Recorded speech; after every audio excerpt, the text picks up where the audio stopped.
त्याला पण सिंह गेला. आधी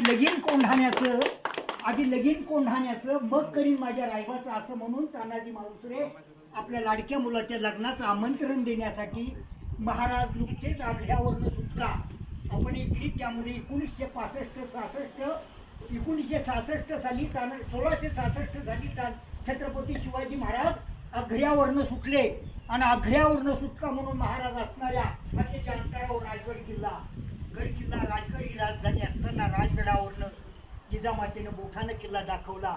राजगडाच्या राजदंडीमधून शत्रूचा ध्वज फडकत होता, कोंढाण्यावरती शत्रूचा ध्वज फडकत होता आणि या गडावरती औरंगजेबाचं 2000 सैन्य होतं. तानाजी मालुसरे आपल्या महाराजांचा आशीर्वाद घेतले. तानाजी मालुसरेला कवड्याची माळ दिली आणि सोन्याचं कडं दिलं आणि तानाजी मालुसरे या गडाची शपथ घेतली, राजा आधी लगीन कोंढाण्याचं आणि बघ माझ्या रायबाचं म्हणून तानाजी